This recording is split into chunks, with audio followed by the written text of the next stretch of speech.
Hello, Jeff. Well, hello. Greetings from sunny Louisiana, United States. It's a pleasure to be here. How are you, Dr. Long? Doing great. And how about yourself? Doing good. It's nighttime over in Glasgow, in Scotland. And Excellent. I had the privilege to interview one of your patients, or at least the person that you looked at, and because she had a near-death experience that is very well known and that you have featured on your website. And this is how this went viral over the internet. I'm talking of Anita Moriani. Oh, of course. And Yeah, one of the most fantastic near-death experiences ever shared with us, and we have over 3,000. yeah. Yeah. So you have a website, NDERF, that you founded years ago. How many years ago? It's been about 12 years ago. We got it up in 1998, and so it's been actually it's 14 years ago. And what's really interesting about you is that you're a physician from Louisiana, and you work with cancer patients, and you got interested about those near-death experience (NDEs), and Right. you've got all those NDEs experience that you have on your website, and you have now this book called Evidence of the Afterlife. So we're That going is to talk of correct. Yeah, NDEs. it's been an adventure all the way along. Yeah. Yeah. What got you into this? What was the moment where your scientific mind went like, yeah, okay, I might have to reconsider what I have learned for many years? That's a good question. That goes back to when I was in my residency training program. My medical specialty is radiation oncology, the use of radiation to treat cancer. But back many, many years ago, I was reading an looking for a cancer-related article in one of the most prestigious medical journals of the world, the Journal of the American Medical Association. And it was totally by accident that I found an article that had the term near-death experience in it. Now, I'd never heard that term before. This was in the early 80s, and I stopped. I was puzzled. And so I went ahead and read the article and was fascinated immediately. I remember thinking, how can somebody who's unconscious or clinically dead have a lucid, organized experience, and how can these experiences be so similar around the world? I said, why isn't more people doing research on this fascinating topic? So immediately I was fascinated, and between my medical studies, tried to learn as much as I could in the ensuing years. But I kept my fascination until many years later when I finally had the time that I could set up the nderf.org website and start learning about near-death experience that way. So you started collecting stories around the world. How did you know, and how did you knew those were real near-death experiences? Sure. As a scientist and a physician, I know that it's a basic tenet of science. What is real is consistently observed. So I knew when I set up the website and had the questionnaire that if I was going to see these types of patterns over and over in near-death experiences, that would convince me that these near-death experiences are, in a word, real. And very quickly I learned, no question about it, we saw those patterns over and over. Near-death experiences very quickly convinced me of their reality by that consistent pattern. And what are those?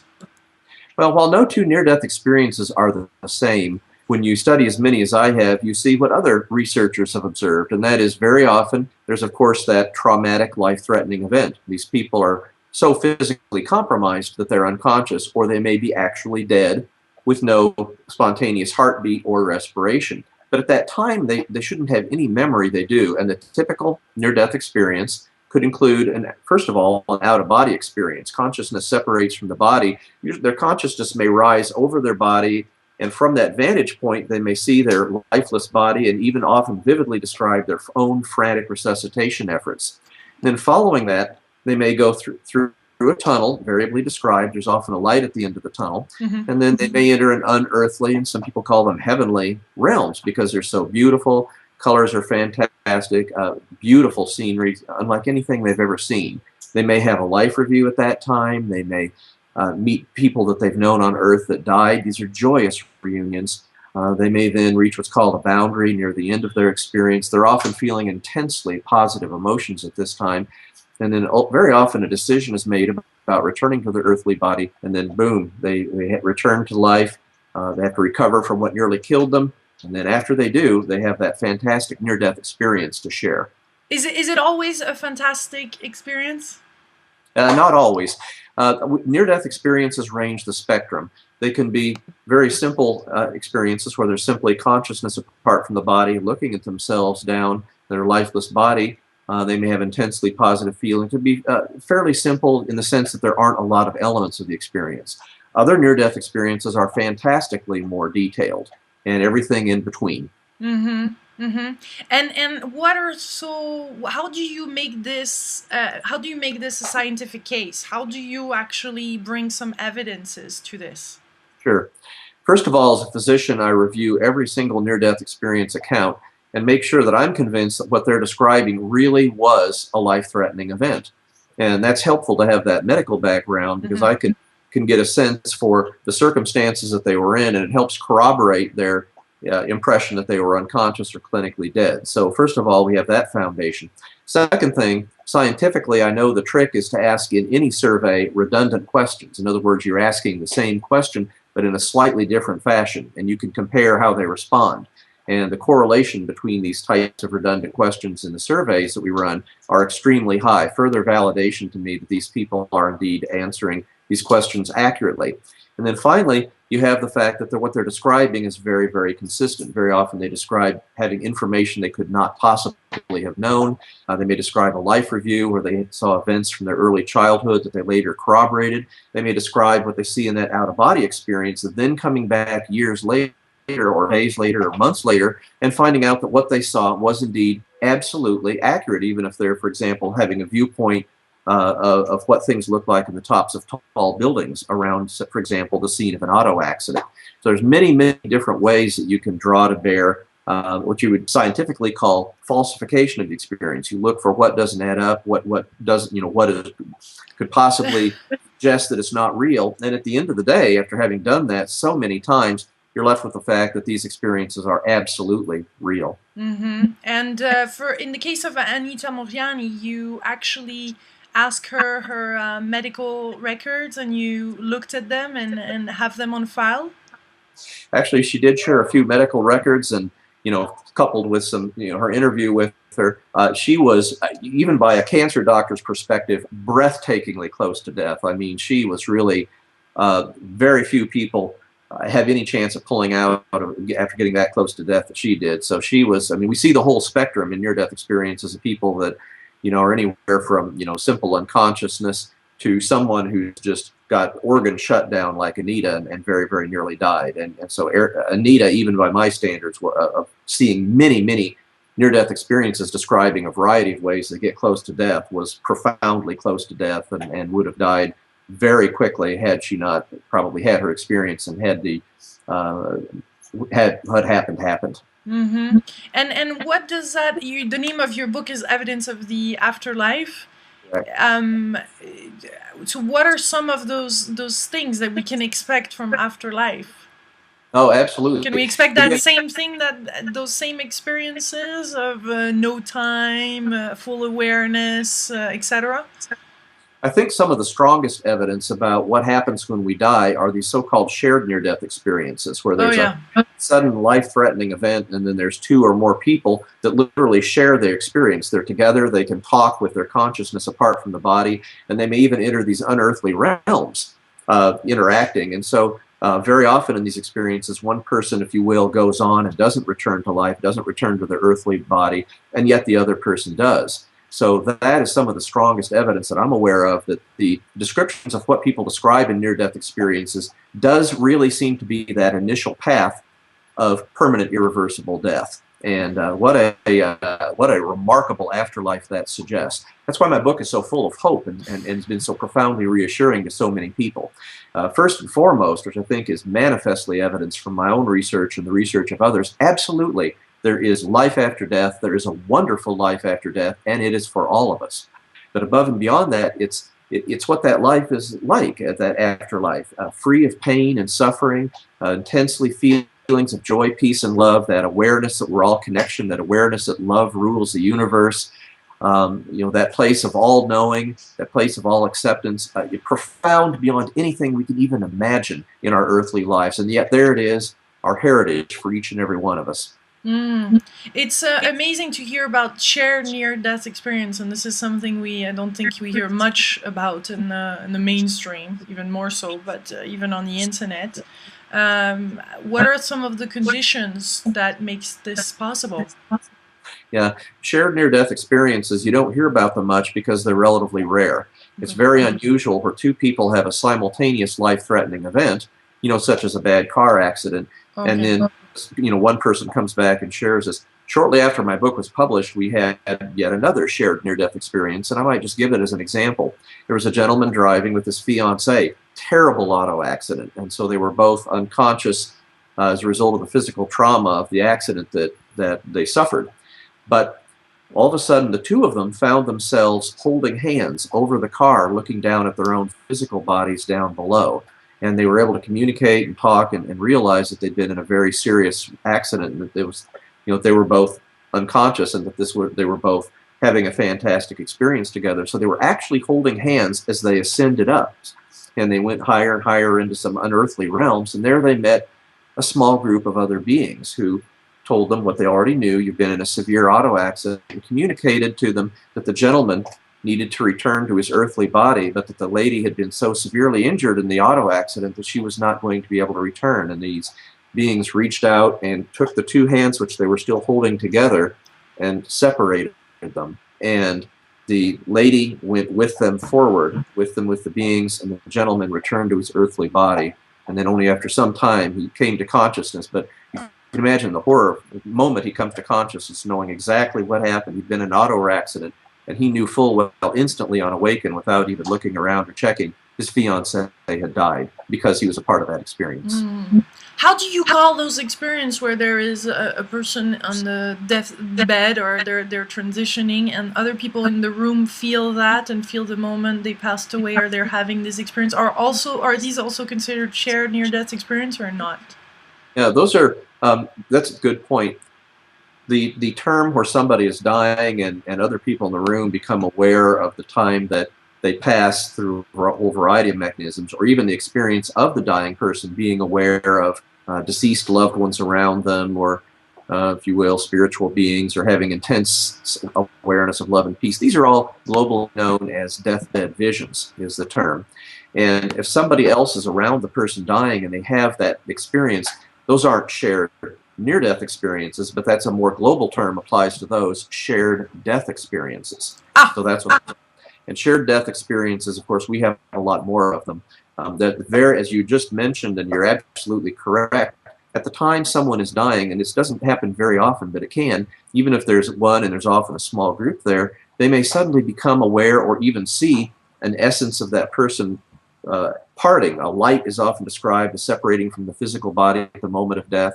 They often describe right at that moment intense positive senses of feelings, joy, peace, oneness, and it's just an amazing experience. What should be that, the end to a dying process, that last horrific moment, suddenly becomes a beautiful, transcendent moment for everybody that's in the room experiencing that. And they realize that the soul's departed, that there is an afterlife, and it's incredibly reassuring, as you can imagine, for people that have those types of experiences.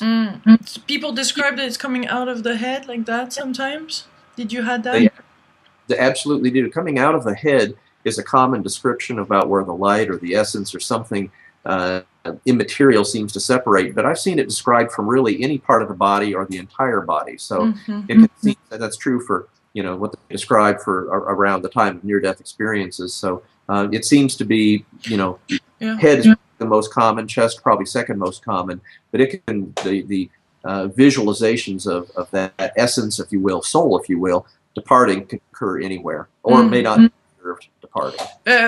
Dr. Wayne Dyer today was on stage with Anita Moriani and was explaining one of his stories with feeling his mom and being jolted. He lost his mom I think not so long ago, and he felt jolted. Do you also see that in those cases? How do you explain this when you're in a total different room or country, that you feel your loved one all of a sudden like either giving you a big hug or you feel like a strong presence? Oh, that is very, very common. We actually, in addition to our near-death experience website, we have a whole website devoted to after-death communication. So we have literally hundreds of these types of experiences. They're not rare at all. The most common type that they occur is somewhat like Wayne Dyer described, and that's right at the moment of death. We have many experiences where at the moment of death, even if they didn't know the other person was dying or even was ill or their life was in jeopardy, or even if they're hundreds or even thousands of miles apart, they can have that awareness. It can be a jolt. They can actually see the person. They can actually hear the person. There's a whole spectrum of experiences that can occur right at that moment. Now, if it's at night, one thing that's very interesting is they'll typically look at the clock and say, wow, what happened? What's going on here? And then if the person, you know, was pronounced dead in a hospital or some other institution, you have that timestamp and you can correlate the time of their experience with the time of declarative death, and it is astounding how frequent that is. So the accuracy, and that's common. And that is a good example of a shared death experience, because it's occurring right at, they're basically sharing a moment or an awareness that someone else has died right at that moment. And these can be beautiful experiences. They can see the person, hear the person who's died, and essentially always these are messages of profound peace and just awareness that they died, and if you will, a very loving final goodbye. I wonder when it happens to at a younger age, to let's say a person, a kid that is 5, 6, 7 years old or what have you, that loses somebody important, that if they can be actually shocked by such an experience and then totally shut down. You know, it's interesting. We have many people who describe these, you know, shared death experiences, or if you will, after-death communications occurring at the time of the death. Many of them are children. They don't really, it doesn't really seem to be traumatic, because they don't get, I mean, gosh, you know, you and I and many of your viewers may say, isn't that like a ghostly or frightening or sudden or scary? It really isn't. Very often you feel, like is described in near-death experiences, that great sense of peace, that great sense of love. I mean, you feel that there's something very good happening. And then essentially always in after-death communications, it's not frightening or startling. I mean, you immediately become, or if there is, it's extremely brief, but they feel the sense, that loving presence, that joy of being there, that satisfaction, that once-in-a-lifetime experience where they're able to say goodbye one more time. So even for children, these experiences are set up so that they have those associated positive emotions, so that they almost never are frightening. Well, unless their surrounding is not understanding all this, and this was the problem years and years ago also with adults.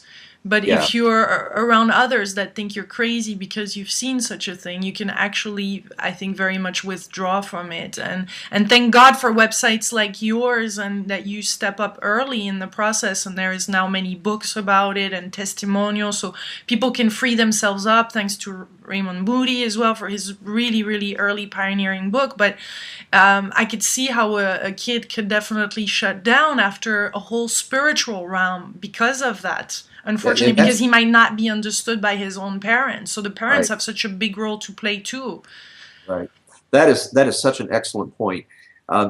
Parents, whenever, and this goes for everybody, whenever you encounter someone, a child or anybody else that describes these remarkable spiritual experiences, because they may be unfamiliar to the parent or their friends or family or other people, it's tragic, and we still hear a lot about this, about people who tried to share their experience. They were ridiculed. They were told it was a dream. People that have these experiences almost invariably know that something real happened. They know darn good and well what dreams are, and they know what they experience, and they're totally different things. So as a result of that, it's very, very disheartening for people that know that they've had a profoundly important experience in their life, and it's hard for people to believe that they share with. And you're right.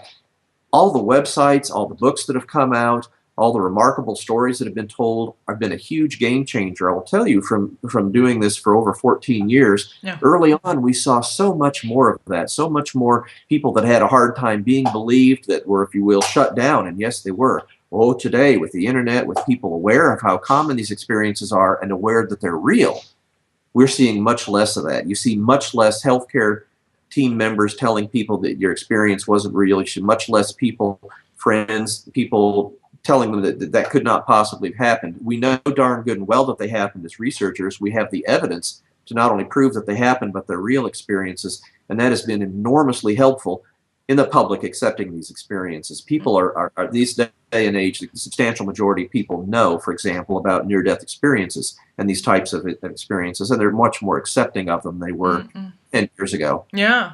In Europe, because now I'm touring around Europe and interviewing people, unless I'm doing Skype like those, but I'm noticing that near-death experiences stories are huge. There's big events happening here in France, thanks to Sonia, that was S17 Production, is creating big events.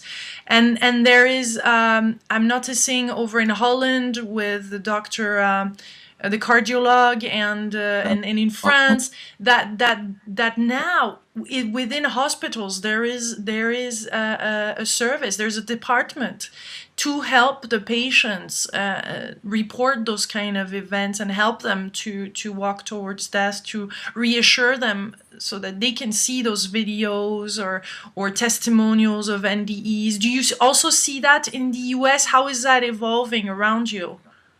Yeah. Very good question. In the last 10 years, there's been a huge amount of change in the hospital settings in the United States, too. I recently was invited to go up to Wisconsin here in the United States and talk at one of the largest hospitals in Milwaukee at their medical grand rounds, which is almost always reserved for items of medical information. But there I talked about my book, Evidence of the Afterlife and Near-Death Experiences. The auditorium, which was huge, was so packed with people interested in the talk. There were people sitting in the aisles. I felt bad about that. But here was like scores and scores and scores of doctors as far as the eye can see, and here I am sharing my experience. But to my astonishment, they loved it. To my astonishment, the feedback, and they actually sent me the feedback from my talk that they provided anonymously afterwards, and it was overwhelmingly positive. That I don't think would have happened 10 years ago. So I think now more than ever, due to the incredible efforts of all the people you've mentioned, and the media, and just a lot of people's internet, and a lot of people having awareness, there's more acceptance even among healthcare professionals than was ever possible before. So I think we're really, there's really a game changer going on. You bet. I think there's a clear change. People are now, and NEAT is a good example. I mean, just people that have that courage to go out and share their incredible and powerful stories with the world are really helping people, I think, now more than ever before, understand these experiences are real. It's helping open people up to share these experiences, and it seems to be almost snowballing in terms of public acceptance of this, and I sure hope that trend continues. I suspect it will. And I feel, and that's what I said to my latest interview yesterday with Anita in person, which I finally met in person here in Glasgow, because our previous interviews were over Skype, and she was exactly the same, and this beautiful energy, and it was amazing. But I was sharing with her how even though for people like me that haven't lived near-death experiences, we can feel it, and it's transformative just reading about those and hearing about them, and it's wonderful. It's really there is something that shifts within us just hearing about it, and being open, of course, to just hearing, and then it's okay. You can approve, not approve. Your mind can catch up later. When you talk to a near-death experiencer, they may kind of be hesitant or somewhat tentative when they talk about the events that led up to them dying or their recovery. But when they start talking about their experience, that near-death experience, when it comes to that part of the story, they sit up straighter, eyes get wider, they seem to have a lot more confidence. You know, out of everything that happened around that story, that's the most real, significant, and important to them. You see that very consistently with near-death experiencers. You know, it's one more of those kind of subtle things that helps validate for me these near-death experiences are absolutely, just like they're saying, the real thing. Yeah, and we get it, and we feel it, and it's we're impacted by it too. Oh, no question about that. I don't know how you can hear a near-death experiencer and not be affected. I mean, good gosh. I mean, it's one thing to hear someone, talk about some, who knows what they did yesterday in the store, but a near-death experience, that's different. That's juicy. I love it. Oh my God, I love it. I think it's my favorite topic right now to cover. It's almost like an art in itself. I mean, they're excited, they're interested. In fact, near-death experiencers, if they're talking to someone who's interested and they know it, gosh, I mean, that's exciting. You've got the full thing. I know. Oh my goodness. And they start speaking of unconditional love and all that good stuff. Yeah, and that's fantastic. And we hear that over and over.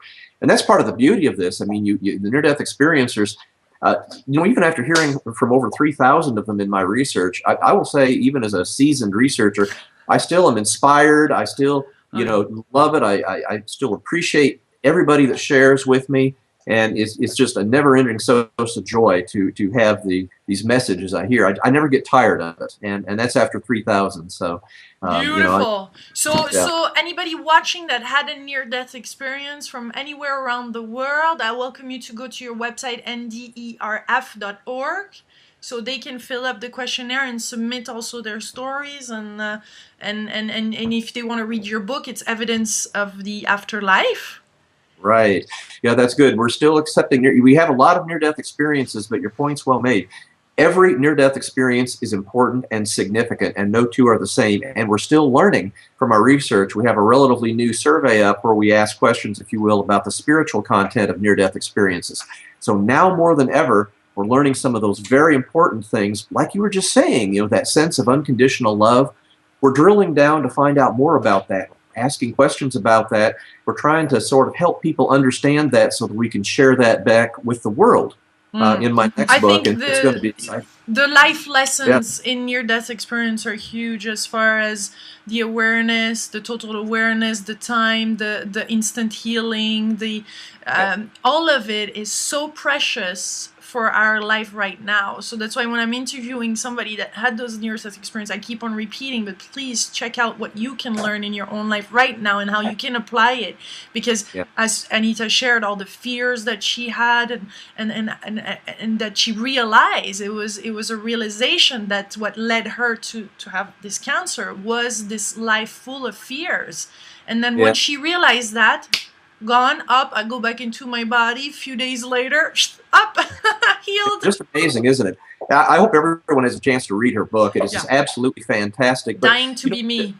Yeah, and the paradox of Anita's message, which is absolutely true, is that near-death experiences have less to do with death and more to do about life, more to do about things that we all need to know, things that we can, help us live our lives more confidently, help us understand we don't need to fear death, help us understand that we can live our life apart from the fears that have held us back from being who we really are. Whereas in the words of Anita, remember your magnificence. I really love that. And it's certainly the near-death experiences and the messages we see so consistently, profound messages for all of us to live our lives each and every day. Well, thank you so much, Dr. Long, for this this beautiful interview and this clarity that you have and your passion, and for going beyond what you were instructed to do, to go beyond that, to pioneer and to share with the world in a much bigger realm now. Yeah, it's been a real pleasure, and I really appreciate great interview. Thank you so much. You're and welcome. It's just a real delight to share what I know about near-death experiences. Thank you again. Thank you.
as a scientist and a physician, I know that it's a basic tenet of science. What is real is consistently observed. So I knew when I set up the website and had the questionnaire that if I was going to see these types of patterns over and over in near-death experiences, that would convince me that these near-death experiences are, in a word, real. And very quickly I learned, no question about it, we saw those patterns over and over. Near-death experiences very quickly convinced me of their reality by that consistent pattern. And what are those? Well, while no two near-death experiences are the same, when you study as many as I have, you see what other researchers have observed, and that is very often there's, of course, that traumatic, life-threatening event. These people are so physically compromised that they're unconscious, or they may be actually dead with no spontaneous heartbeat or respiration. But at that time, they shouldn't have any memory. They do, and the typical near-death experience could include, first of all, an out-of-body experience. Consciousness separates from the body. Their consciousness may rise over their body, and from that vantage point, they may see their lifeless body and even often vividly describe their own frantic resuscitation efforts. And then following that, they may go through a tunnel, variably described. There's often a light at the end of the tunnel. And then they may enter an unearthly, and some people call them heavenly, realms because they're so beautiful. Colors are fantastic, beautiful scenery, unlike anything they've ever seen. They may have a life review at that time. They may meet people that they've known on Earth that died. These are joyous reunions. They may then reach what's called a boundary near the end of their experience. They're often feeling intensely positive emotions at this time. And then very often a decision is made about returning to their earthly body, and then boom, they return to life. They have to recover from what nearly killed them. And then after they do, they have that fantastic near-death experience to share. Is it always a fantastic experience? Not always. Near-death experiences range the spectrum. They can be very simple experiences where there's simply consciousness apart from the body, looking at themselves down their lifeless body. That you founded years ago. How many years ago? It's been about 12 years ago. We got it up in 1998, and so it's been actually it's 14 years ago. And what's really interesting about you is that you're a physician from Louisiana, and you work with cancer patients, and you got interested about those near-death experience, NDEs, and you've got all those NDEs experience that you have on your website, and you have now this book called Evidence of the Afterlife. So we're going to talk of NDEs. Yeah, it's been an adventure all the way along. Yeah. Yeah, what got you into this? What was the moment where your scientific mind went like, yeah, okay, I might have to reconsider what I have learned for many years? That's a good question. That goes back to when I was in my residency training program. My medical specialty is radiation oncology, the use of radiation to treat cancer. But back many, many years ago, I was reading an looking for a cancer-related article in one of the most prestigious medical journals of the world, the Journal of the American Medical Association. And it was totally by accident that I found an article that had the term near-death experience in it. Now, I'd never heard that term before. This was in the early 80s, and I stopped and I was puzzled. And so I went ahead and read the article and was fascinated immediately. I remember thinking, how can somebody who's unconscious or clinically dead have a lucid, organized experience, and how can these experiences be so similar around the world? I said, why isn't more people doing research on this fascinating topic? So immediately I was fascinated, and between my medical studies, tried to learn as much as I could in the ensuing years. But I kept my fascination until many years later when I finally had the time that I could set up the NDE-related website and start learning about near-death experience that way. So you started collecting stories around the world. How did you know, and how did you know those were real near-death experiences? Sure.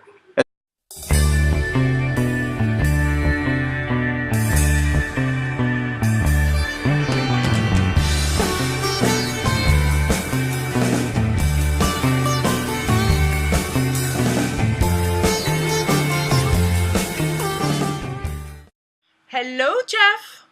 Well, hello. Greetings from sunny Louisiana, United States. It's a pleasure to be here. How are you, Dr. Long? Doing great. And how about yourself? Doing good. I'm actually, it's nighttime over in Glasgow in Scotland. And excellent. I had the privilege to interview one of your patients, or at least the person that you looked at, and because she had a near-death experience that is very well known and that you have featured on your website, and this is how this went viral over the internet. I'm talking of Anita Moriani. Oh, of course. And yeah, one of the most fantastic near-death experiences ever shared with us, and we have over 3,000. Yeah. So you have a website, NDERF.